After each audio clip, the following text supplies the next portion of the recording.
Good evening all, जय जगन्नाथ। तो आज का वीडियो में हम लोग देखेंगे कि एरिथ्रोसाइट सेडिमेंटेशन रेट ये एक हेमाटोलॉजिकल टेस्ट होता है।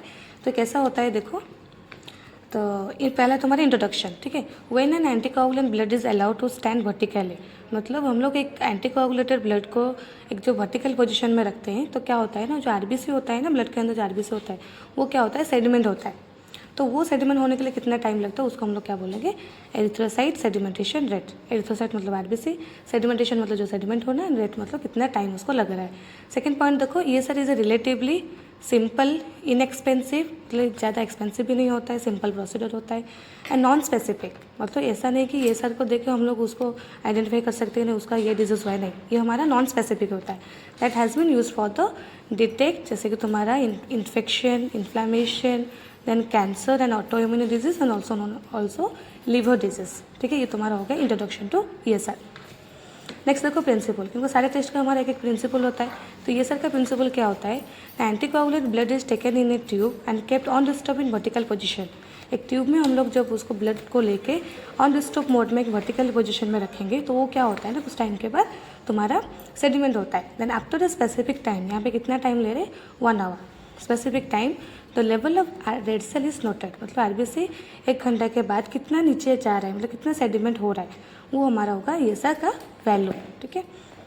देखो, the distance travel by the erythrocyte in 1 our is called the erythrocyte sedimentation rate. तो ये हमारा है ESR का प्रिंसिपल। नेक्स्ट देखो स्टेजेस। स्टेजेस का मतलब जो हमारा 1 आवर के अंदर जो ESR हो रहा है ना, तो उनके अंदर तीन स्टेजेस होता है। तो पहला स्टेजेस क्या है देखो, रोलेक्स फॉर्मेशन, जो कि तुम्हारा फर्स्ट 10 मिनट्स उसको लगता है। Then stages of the sedimentation, जो कि तुम्हारा 40 मिनट्स, तो 10 + 40 50। तुम्हारा स्टेज 3 जो होता है तुम्हारा स्टेज ऑफ पैकिंग, उसके लिए कितना टाइम लगता है, 10 मिनट्स। तो टोटल मिलकर हो गया टोटल 60 मिनट्स, जो कि 1 आवर। ये हो गया तुम्हारे ESR का 3 स्टेजेस। ये शॉर्ट क्वेश्चन के लिए इंपॉर्टेंट है, इसको याद रखो, ठीक है। हमारा ये हो गया तुम्हारा 3 स्टेजेस। तो पहला स्टेजेस क्या है, रोलेक्स फॉर्मेशन, जो कि 10 मिनट्स लगता है। तो फर्स्ट 10 मिनट्स में क्या होता है, जो भी जितना आरबीसी होता है वो तुम्हारा अरेंज होकर रहता है, वो उसके करने के लिए 10 मिनट्स लगता है। सेकेंड स्टेजेस में क्या होता है, तुम्हारा सेडिमेंटेशन, मतलब वो क्या होगा, धीरे धीरे वो क्लोज आएंगे। आने के बाद वो जो पूरा सेटल हो जाएंगे। सेटल होने के बाद फाइनल स्टेज में तुम्हारा जो स्टेज 3 होता है, लास्ट 10 मिनट्स में वो जो आरबीसी अरेंज होकर रहते हैं वो लोग क्या करेंगे, क्लोजली पैक होंगे, फाइनली वो लोग सेडिमेंट हो जाएंगे, ठीक है। ये हो गया तुम्हारा स्टेजेस ऑफ ESR। और ये शॉर्ट क्वेश्चन के लिए इंपॉर्टेंट है, उसको याद रखो। देन हम लोग पढ़ेंगे मेथड्स ऑफ ESR। जो ESR को हम लोग करेंगे उसके लिए मेथड्स होता है। तो यहाँ पे कितना मेथड है, 2 मेथड, एक तुम्हारा वेस्टर्न मेथड और एक क्या है, विंट्रोप्स मेथड। ये मेथड का प्रोसीजर सेम होता है, लेकिन वो जो उसके लिए जो ट्यूब हम लोग यूज़ करेंगे ESR का जो एक स्पेशल ट्यूब होता है, वो ट्यूब के अंदर डिफरेंस होता है। तो यहाँ पे देखो, विंट्रोप्स एंड वेस्टर्न का ट्यूब के अंदर डिफरेंस क्या होता है। पहला point, tube is closed at lower and and open at upper and. इसका मतलब जो विंट्रोप्स ट्यूब होता है, विंट्रोप्स ट्यूब में तुम्हारा बोथ साइड क्या होता है, ओपन नहीं होता है। तुम्हारा लोअर का क्या होता है, क्लोज होता है, एंड तुम्हारा अपर पार्ट का अपर एंड क्या होता है, ओपन होता है। लेकिन वेस्टर्न के ट्यूब में क्या होता है, ट्यूब का दोनों साइड ओपन होता है, ठीक है। ये तुम्हारा पहला डिफरेंस हो गया। सेकेंड डिफरेंस क्या है देखो, विंट्रोप्स में it contain less volume blood sample, उसका लेंथ कम होता है, इसीलिए उसका ब्लड का वॉल्यूम भी वो लेट मतलब कम कंटेन करके रहता है। लेकिन वेस्टर्न में क्या होता है, it contains large volume of blood sample. ये तुम्हारा सेकंड पॉइंट हो गया। थर्ड पॉइंट में क्या है देखो, EDT as anticoagulant and western में तुम्हारा सोडियम साइट्रेट। मतलब हम लोग विंट्रोप्स यूज़ करेंगे तो विंट्रोप्स में हम लोग कौन सी एंटीकोगुलेंट यूज़ करेंगे, EDT।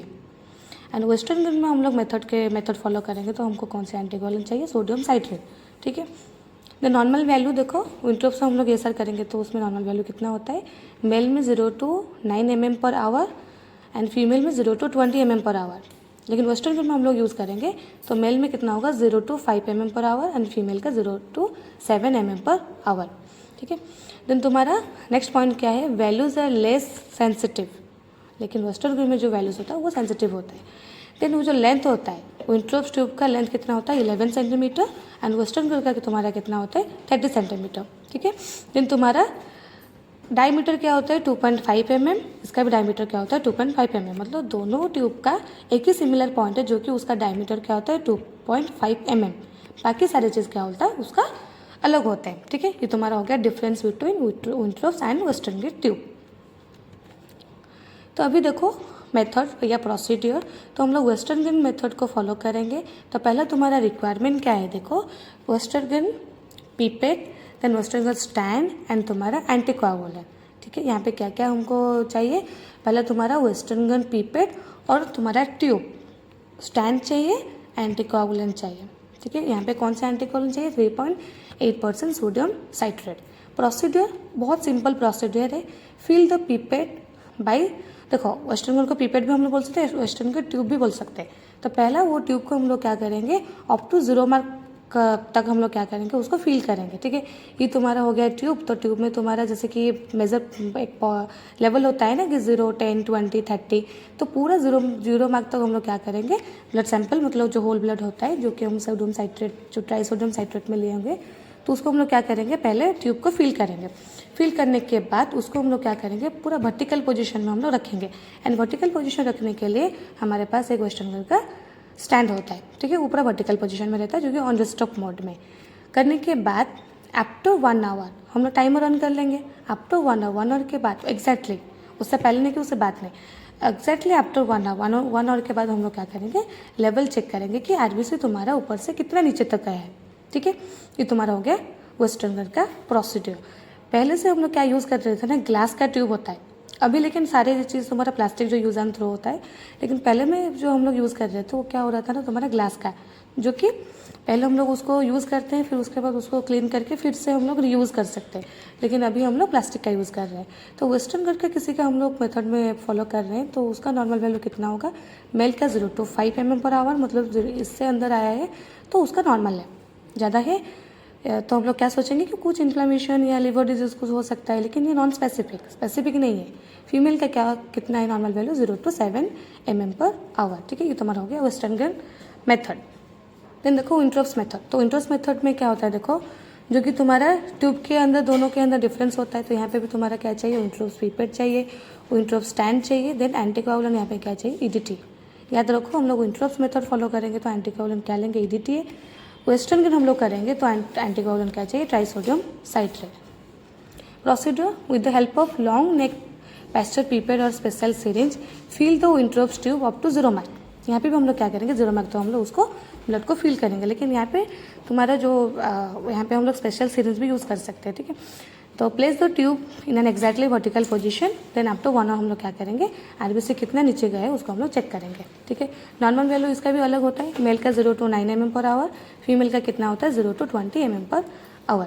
ठीक है, अभी जो हम लोग प्लास्टिक का यूज़ कर रहे हैं, प्लास्टिक का कैसा यूज़ करते हैं ना, जो उसमें स्टैंड नहीं चाहिए, जो हमारा वाइल्स होता है डायरेक्टली हम लोग क्या करते हैं ना, वाइल्स में ही हम लोग जो ट्यूब होता है प्लास्टिक का ट्यूब को हम लोग जस्ट प्रेस कर लेंगे, उसमें एक रबर होता है, प्रेस करने के बाद ऑटोमेटिक क्या होता है, फिल हो जाता है। ठीक है, ये जो स्पेशल सीरीज थ्रो से हम लोग यूज कर रहे हैं वो हमारा ग्लास के लिए, प्लास्टिक के लिए हमको लोग ये भी नहीं चाहिए। क्या होता है, हम लोग जो एंटीकोआगुलेंट ट्यूब होता है, ट्यूब में हम लोग डायरेक्टली जब ट्यूब को मतलब प्रेस करते हैं वो तुम्हारा ऑटोमेटिक ब्लड फिल हो जाता है। ठीक है, देन आफ्टर 1 आवर एग्जैक्टली हम लोग क्या करते हैं ना, उसको नोट करते हैं कि आरबीसी तुम्हारा कितना नीचे सेडिमेंट होके गया है। ये हो गया तुम्हारा दोनों मेथड। नेक्स्ट देखो पॉसिबल एरर्स इन ईएसआर, मतलब हम लोग जब मैनुअली टेस्ट कर रहे हैं तो मैनुअल टेस्ट में बहुत सारे ऐसा फैक्टर होता है जिसके वजह से ईएसआर का वैल्यू एरर्स में आता है। तो पहला पॉइंट देखो, तो values of ESR can be affected by the following errors. पहला तुम्हारा इम्प्रॉपर एंटीकोआगुलेंट्स, मतलब जो मेथड के लिए जो एंटीकोआगुलेंट सूटेबल, हम लोग वो एंटीकोआगुलेंट यूज़ ना करके अदर्स एंटीकोआगुलेंट यूज़ करेंगे तो रिजल्ट में थोड़ा सा वेरी होगा, मतलब एरर्स आएगा। तो tube is not exactly vertical position, procedure में हम लोग बार बार पढ़ रहे हैं ना, तो वो ट्यूब को हम लोग क्या करेंगे, वर्टिकल पोजीशन में रखेंगे। तो वर्टिकल पोजीशन में नहीं रखेंगे तो क्या होगा, ये सर तुम्हारा बहुत जल्दी आरबीसी सेडिमेंट हो जाएगा। ठीक है, देन तुम्हारा डर्टी ट्यूब क्लीन नहीं होगा, अभी भी एरर्स आ सकता है। Then bubbles caused by the too vigorous mixing of blood and anticoagulant, blood and anticoagulant हम जो मिक्स करने के टाइम में बहुत सारे बबल्स आ गए हैं, या तुम्हारा ट्यूब को फिल करने के टाइम में बहुत सारे बबल्स आए हैं, तो वो जो सेडिमेंट का जो लेवल होता है ना वो गलत आएगा, मतलब गलत हम लोग नोट करेंगे। देन हेमोलिसिस में मॉडिफाई, ये सर सैंपल पहले से ही हेमोलाइज हो गया तो ये सर भी ऑब्वियसली उसका वैल्यू मॉडिफाई होगा। Blood should be tested with in 3 hours of collection, क्योंकि हमारा एक टर्न अराउंड टाइम होता है ना कि एक टेस्ट के लिए हमारा एक सूटेबल टाइम होता है, मतलब इतना टाइम के अंदर हम लोग रिपोर्ट देंगे। तो 3 आवर्स के बाद हम लोग करेंगे तो क्या होगा, ज़्यादा टाइम रखने के वजह से ये सर का वैल्यू थोड़ा सा मॉडिफाई होता है।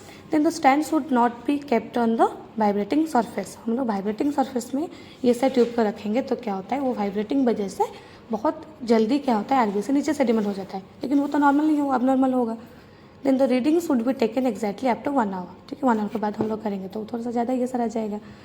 Then the stand should be kept away from the window to avoid temperature variation, ठीक है। तो नॉर्मल टेम्परेचर हम लोग क्या करेंगे, उस स्टैंड को वो ट्यूब पर रखेंगे। ये हो गया तुम्हारा पॉसिबल एरर्स इन ESR, मतलब ये सारी चीज़ हो सकता है एंड ये होने की वजह से क्या होता है, हमारा ESR का वैल्यू में एरर्स आ सकता है। इस देखो लिमिटेशन मतलब कौन से कंडीशन में ESR मतलब बहुत रैपिडली बहुत जल्दी सेडिमेंट हो जाता है और कौन से कंडीशन में ESR जो तुम्हारा सेडिमेंटेशन होता है वो स्लोली होता है। तो rapid ESR is found in जैसे कि तुम्हारा chronic infection like tuberculosis, lymphatic fever, myocardial infarction, anaemia, syphilis, तुम्हारा malignant tumour and during menstruation, liver disease and in pregnancy after 2nd month. ESR क्या होता है, इंक्रीज होता है, मतलब ESR का जो सेडिमेंट का जो रेट होता है वो बहुत जल्दी होता है, इंक्रीज होता है, रैपिड होता है। नेक्स्ट देखो कौन से कंडीशन में तुम्हारा स्लो मतलब ESR का जो रेट होता है वो स्लो होता है।